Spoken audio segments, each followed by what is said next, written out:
In this video, I'm going to show you how to organize bivariate qualitative data, and the difference between how we organize bivariate qualitative data and bivariate quantitative data is that for bivariate quantitative data, we use scatter plots, and for bivariate qualitative data, we're going to use contingency table. And to create a contingency table, we're going to list the values of one variable. Let's do the school level here, elementary, middle, and high. And let's do the school type here, public and private. And we're going to fill this table with frequencies, but first we're going to do the tally.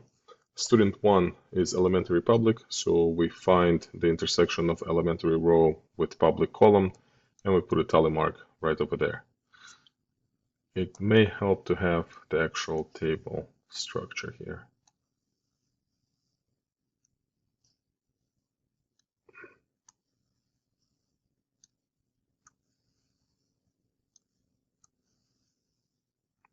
All right, student number 2, high school private. Student number 3, elementary private. 4, elementary private. 5, middle public. 6, high school private. 7, middle school public. 8, high school private.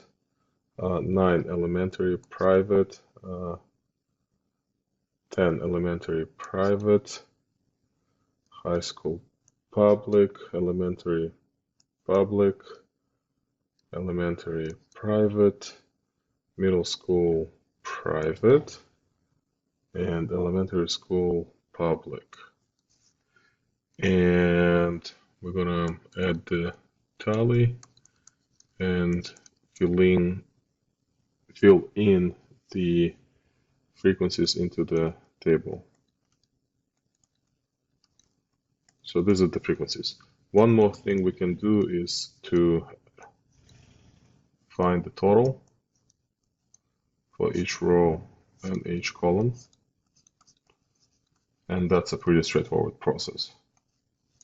We just add these frequencies together, these two frequencies and these two frequencies to get the totals in each row, and vertical frequencies to get the totals in each column. The total, no matter how you find it, should be equal to the number of observations, and can be obtained by adding 6 to 9 or adding 8 to 3 to 4. So that's what a complete contingency table look like. Now, to get the full credit, we need to transfer this into the answer sheet, and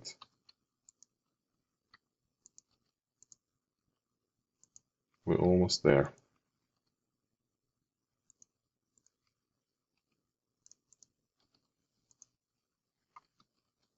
There you go. Everything is correct. If you have any questions, let me know. If you want to try a similar question, look for this link in the description of the video.